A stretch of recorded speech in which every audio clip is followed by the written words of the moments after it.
Good morning, everyone.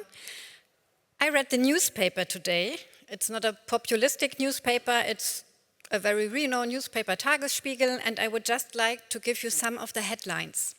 First, decrease of asylum seeker requests of 40%. Second, Pro-Asyl, a humanitarian organization, being accused in supporting Somalian refugees to enter the border of Germany. Third, Berlin politics want to punish activists who whistleblow deportations.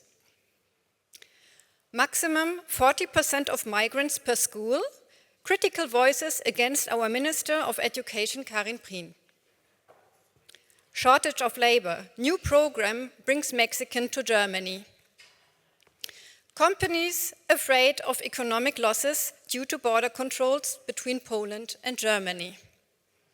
So this is just a normal day in Germany when you open the newspapers and you see the variety of topics. So my goal today is to show you a little bit what I have experienced in the past and currently, to show you how Germany behaves and should behave. And my claim is that Germany is and has to become a country of immigration. I studied intercultural conflict management years ago, and I first came across voluntary and forced migration studies.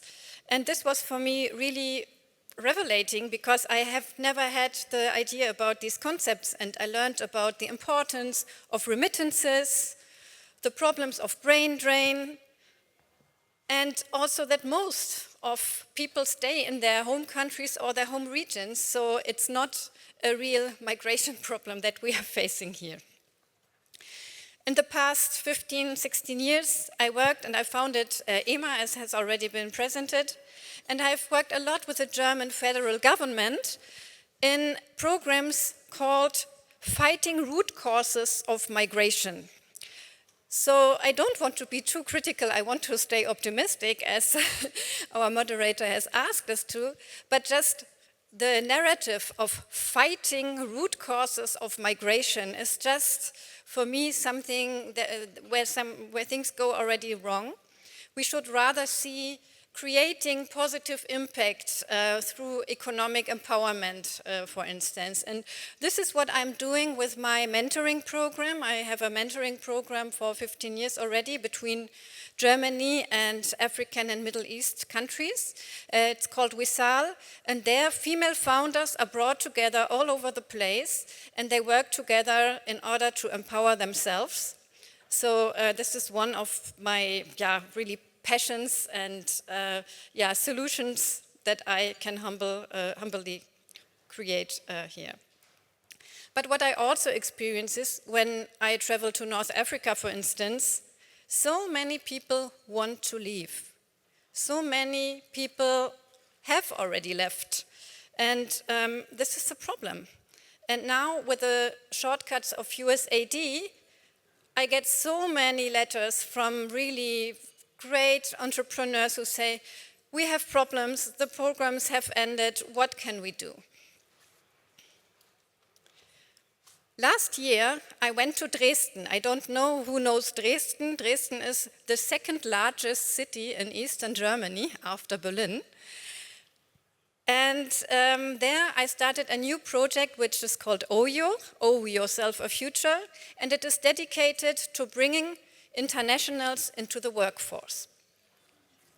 Sounds very easy. But we started with our target group of refugees, so those who are already on the ground, and it wasn't easy, I can tell, because we had federal elections, we had also regional elections, and the topic of refugees has been really a political election campaign, and there has been really a lot of trouble. We have the right-wing extremist parties who are on the move. We have the media, as I have already mentioned, who report every day and make a big distinction between refugees and voluntary migrants here in Germany. Only in Saxony, the region where I live in now, we have 80 different administrative treatments of refugees and asylum seekers. 80 different administration features. So it's really, really hard to cope. Even for us who work with this and who are lawyers, we cannot really cope. People who have come here, they have an incredible journey behind themselves. So I work with people, 18-year-old Syrians. They have spent already years in Turkey, in Egypt, moving over the Mediterranean to Greece, and I don't know how, but they managed to come to Germany, and they live now in the 5th or 6th camp. So they are sent from place to place, waiting for maybe to be brought back to Greece, maybe to be brought back home, maybe to stay. They don't know. And this is where OWYO steps in. We have a big campus that we are building up in Dresden, where we have education rooms, where we have training rooms, where we have German classes, very important, and cultural events and so on and so forth, so that people have something they can really owe themselves a future and not just sitting and waiting for whatever it is. We feel also in Germany a big cut in the budgets because, we now have to spend our money into defense and other infrastructure projects, but there's a lot of social and other budgets that are being cut, so this is a big issue as well. And at the same time, we have incentives and new legal incentives as well to bring international workforce to Germany, the Mexicans, as I mentioned before, because it's also the Syrian doctors, for instance, who keep our whole hospital system running. And now we are even afraid, what if Syrian doctors leave our country again to go back to Syria? So it's really complex, as you can see, and I could really continue forever, but what I just want to show today is we have a big unused potential, especially amongst women and non-German women.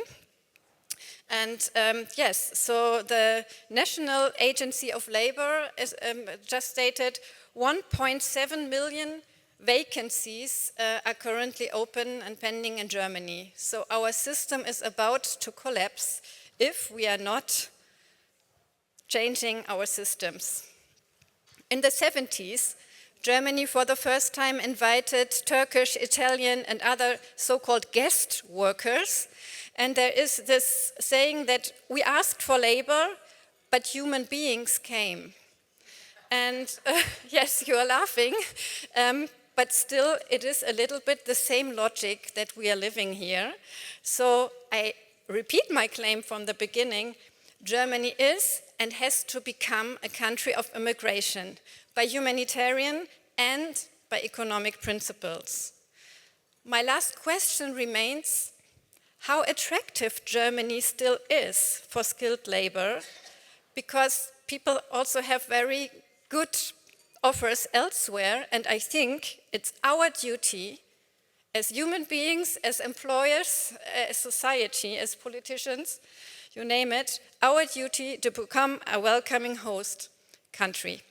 And I'm really glad that our last speaker has now a very good example and is a role model in having good programs. So this is our positive outlook, and thank you so much for listening.